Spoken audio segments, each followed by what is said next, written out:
Were you to ask me what volumes I would recommend introducing someone to the life and thought of Paul the Apostle, I would straight away recommend three. J. Albert Harrell's Paul the Apostle, His Life and Legacy in Their Roman Context, Pamela Eisenbaum's Paul Was Not a Christian, The Original Message of a Misunderstood Apostle, and, my favorite, Paula Fredrikson's Paul, the Pagan's Apostle. But a recently published volume has me wondering if I need to turn this trio into a quartet. Matthew Thiessen's A Jewish Paul, the Messiah's Herald to the Gentiles. Thiessen, an associate professor of religious studies at McMaster University in Hamilton, Ontario, Canada, is the author of three other volumes: Contesting Conversion, Genealogy, Circumcision, and Conversion in Ancient Judaism and Christianity, published with Oxford University Press in 2011, Paul and the Gentile Problem, also published with Oxford University Press in 2016, and Jesus and the Forces of Death, the Gospel's portrayal of ritual impurity within first century Judaism, published with Baker Academic in 2020. With this latest volume, our author seeks to answer a single but salient question. How does Paul relate to the Judaism, or perhaps better, Judaisms, of his day?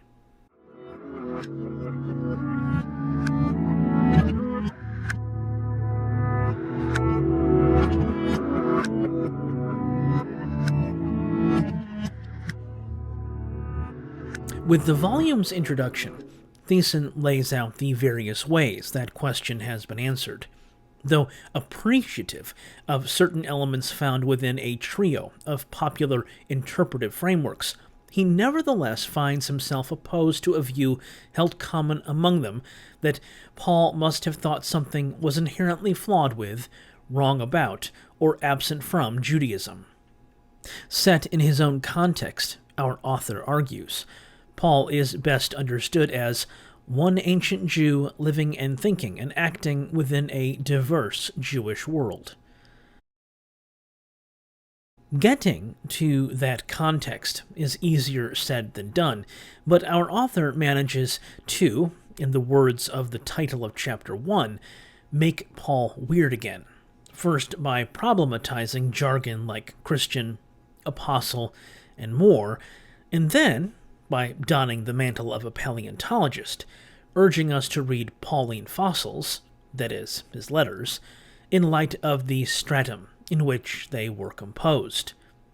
So, when Paul makes known how he detests the idea of circumcision for Gentile Christ followers, in Galatians chapter 5, verses 2 through 6, for example, he is espousing a view about Gentile conversion that already existed by the time he arrived on the scene.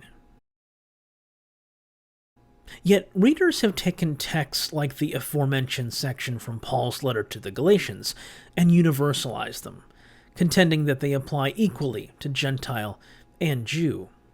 This, Thiessen tells us in chapter 2, is an error, because not only is Paul by and large locked in on issues that concern non-Jews, one of the earliest readers of Paul, the author of the Acts of the Apostles, portrays him as one who would never call Jews to abandon Torah, nor abandon it himself. Acts, positioned as it is prior to the Pauline corpus in the canon, becomes, per our author, an authoritative interpretation of Paul, meant to keep people from misreading and misusing Paul's letters. Part of the issue, as chapter 3 reveals, is that we often don't get Paul's context with its dichotomy of Jews and everyone else. Thus, some readers mistakenly read texts like Galatians chapter 1, verses 13 and 14, and suppose the apostle abandoned Judaism entirely. But this reading misses Paul's point, our author demonstrates. Paul did not abandon Judaism, but instead left one way of being a Jew for another. It is within this alternative way of being Jewish that Paul made it his mission to bring the good news to non-Jews, requiring not that they become Jews, but urging them to remain Gentiles. This conviction about Gentiles was rooted in his eschatological outlook, the subject of chapter 4. It was, Thiessen says, central to Paul's thinking. Apocalypticism then adds color to his letters, occasional as they were, by endowing them with the weight of the moment the apostle believed he was living in. The Gentiles, however, were a problem. How did they fit in God's plan? Pauline invective against Gentiles in Romans chapter 1, verses 18 through 32, a topic addressed in chapter 5 of our author's volume, highlights the plight of non-Jews. Thiessen shows in those verses the apostle did not have Jews in view, a fact made clear by the mode and the message of the passage. The root problem is idolatry, the fundamental sin of the Gentiles, and its consequences. The Gentiles problem and the Gentile problem find their solution in the person at the center of Paul's preaching, Jesus. In chapter 6, Thiessen surveys the letters of Paul, revealing how the apostle put the focus on Jesus as the Jewish Messiah, the one to whom even non-Jews must swear their allegiance or face eschatological wrath. So important is Jesus to Paul that he informs how he reads the scriptures of Israel. Abraham's sperma, in Galatians chapter 3, verse 16, is not a reference to near-term descendants of the patriarch, as it surely was in its original context, but to the Messiah, Jesus. But Paul's reading of those ancient texts only raises more problems for Gentiles. How could those who were not of Abraham's lineage have access to the promises given to him and fulfilled in Jesus the Messiah? Was circumcision the answer? In chapter 7, Thiessen looks at how Jews divided the world into Jews and everyone else, and how in some instances the division could be breached. Intrigued pagans, attracted to elements of Judaism, could become part of Jewish communities, often by means of circumcision. As a Christ follower, Paul dissented from this view, prohibiting non-Jews from having their foreskins removed. Sure, the rite may have made a non-Jew look like Abraham, but in and of itself it had no power to bring him into covenant with God. That took something else. That something else is what Thiessen calls pneumatic gene therapy, the focus of chapter 8. Because circumcision could not deal with the Gentiles' underlying problem, that is, connecting them to Abraham, what was needed was an infusion of pneuma, a refined substance that brought with it messianic material. By receiving pneuma, they would forever be altered, and, as our author contends in chapter 9, they would become part of the Messiah's earthly body, tracking Jesus' existence from before his incarnation through to his ascension. Thiessen contends that Jesus, with God in a pneumatic body, was able, through the pneuma, to be embodied in multiple ways at the same time. Consequently, he argues in chapter 10, Gentile Christ followers became sons of God, pneumatic brothers. Paul's language of sons of God invokes the Hebrew Bible and the Septuagint, wherein the phrase could refer to divine beings, either lesser deities or angels. Thiessen argues that Paul envisioned a day when Christ followers who in the present enjoyed participation in Jesus' divine status would themselves become fully divine at the resurrection. But this newfound status brought with it moral and ethical obligations. The pneuma functions as moral steroids, to aid them in lives of holiness and obedience to the true God. Incentivizing this behavior was the expectation of the eschatological resurrection, the subject of chapter 11. Noting the frequency with which the apostle employs language of raising and resurrection in his letters, Thiessen describes it as the heart of his message. But what was that resurrection like? Drawing on Paul's words and the background of ancient thought about the material world, our author shows that he envisioned a resurrection body composed entirely of pneuma, one made of refined material that, unlike pure flesh and blood, was not subject to death and decay. The final chapter, chapter 12, is a look at the fraught relationship between Jesus, the Jewish Messiah, and the Jewish people themselves. Paul himself felt keenly the tension between the Jews being God's chosen people on the one hand, but generally rejecting Jesus, God's chosen Messiah, on the other. Such juxtaposition did not deter Paul, who, in his letter to the Romans, argued that Israel was experiencing divinely mandated blindness, albeit a temporary one. And this is key to our author's thesis, for Paul's argument entails that he found nothing inherently wrong with Judaism, a point reiterated in the volume's conclusion. Paul's relationship to Judaism is left intact.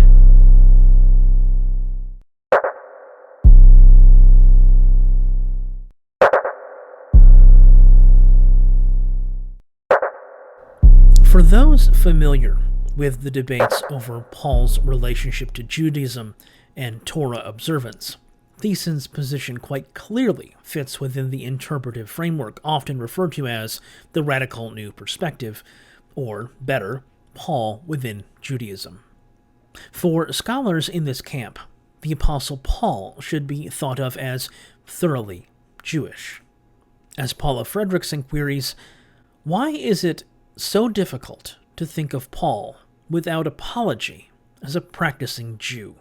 Not an anomalous Jew or an exceptional Jew, but just as an ancient Jew, one of any number of whom in the late Second Temple period expected the end of days in their lifetimes. To envision Paul in this way, for many, including myself, is a difficult task, due in large part to the streams of Christian tradition in which we swam. Growing up in a King James-only church, bringing a copy of the Schofield Reference Bible that was littered with handwritten notes in the margins, I could not have begun to conceive of a Paul that did not abandon Judaism for Christianity. After all, isn't that what the Acts of the Apostles tells us what happened? Wasn't Paul knocked off his high horse on the way to Damascus, and after that became a Christian sans observance of Torah? As it turns out, just as there is no high horse in the story of Paul's encounter with Jesus in Acts chapter 9, neither is there any indication he abandoned Judaism for something called Christianity. Moreover, Thiessen notes in the introduction to A Jewish Paul that his understanding of Paul cannot be attributed to any one modern scholar, but to an ancient writer, the author of the Gospel of Luke and the Acts of the Apostles.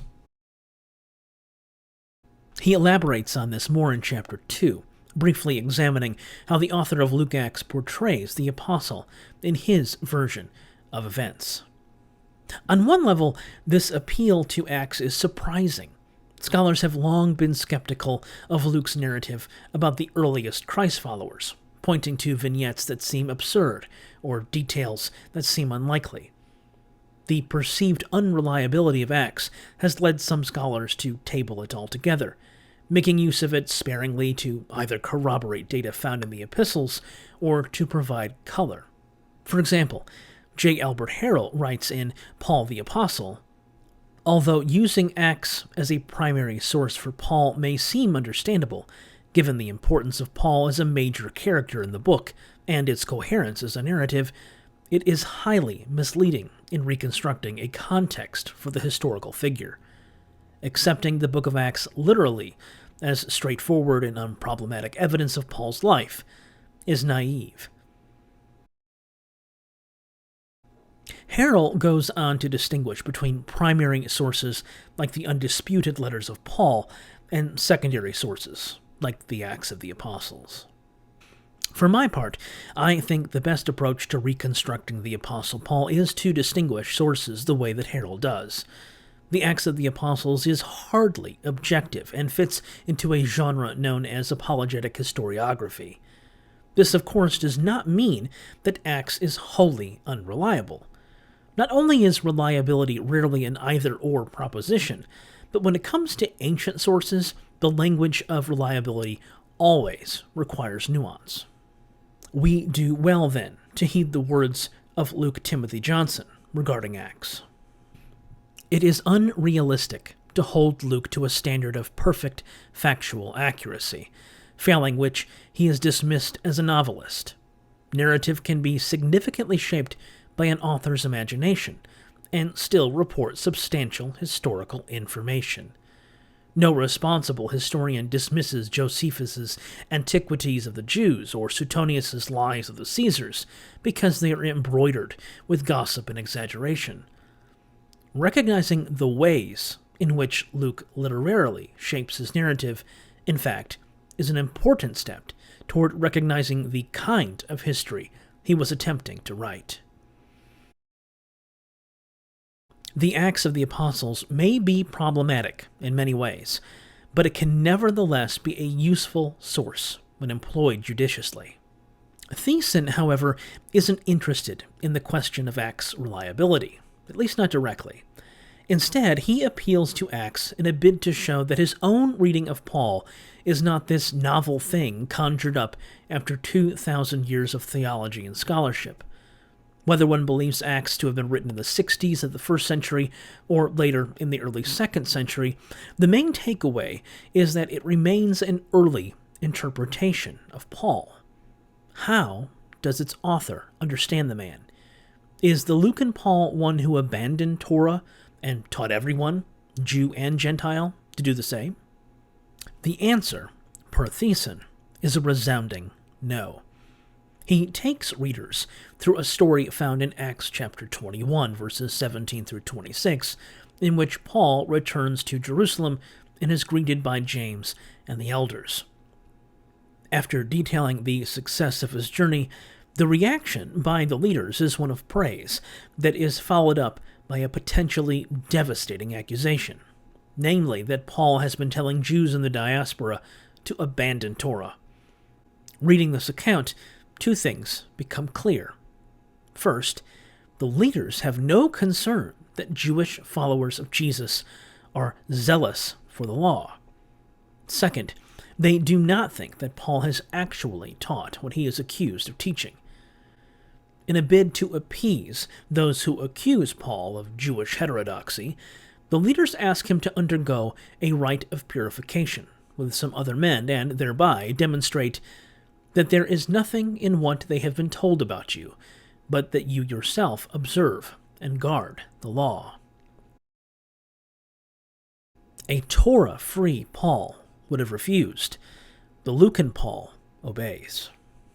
Indeed, throughout the Acts of the Apostles, Luke intentionally depicts Paul as a law-observant Jewish follower of Jesus until the very end, one who did not teach Jewish Messiah followers to abandon the law of Moses, and one who did not oppose the Jewish law.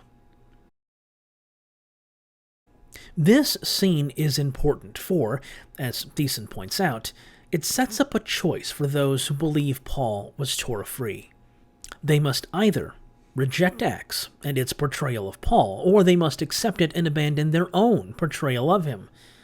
Moreover, our author contends that the position of Acts in the canon, after the Gospels and before the Pauline corpus, is instructive, because Acts then functions as an introduction, a key to unlocking Paul, especially as he relates to the Judaisms of his day. For readers who view the New Testament as inspired and infallible, all of this presents a real dilemma. Do they reject Acts, or do they reject their reading of Paul? I must confess that as someone who enjoys watching fundamentalists squirm, this is endlessly amusing. But beyond this, there is great wisdom in Thiessen's analysis.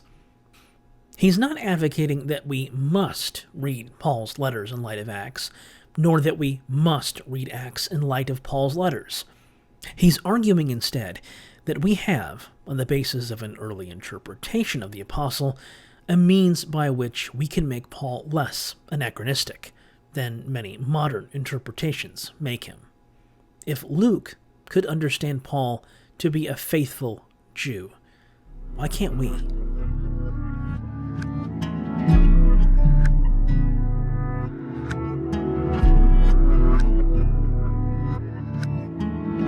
Though there is much more that could be said about a Jewish Paul, time simply does not permit. My goal in this review was to whet your appetite, and I hope I've done just that. The Apostle Paul is, of course, a divisive figure, but when we understand him in his historical context, we are given a weapon by which we can combat the rhetoric of many who would employ Paul as a means to discriminate. With the resurgence of anti-Semitism in the last few years, we do well to do what we can to blunt the polemical daggers of bigots who would use Paul to justify their narrow-mindedness and, far too often, violence. Thiessen's work is a helpful tool to accomplish just that.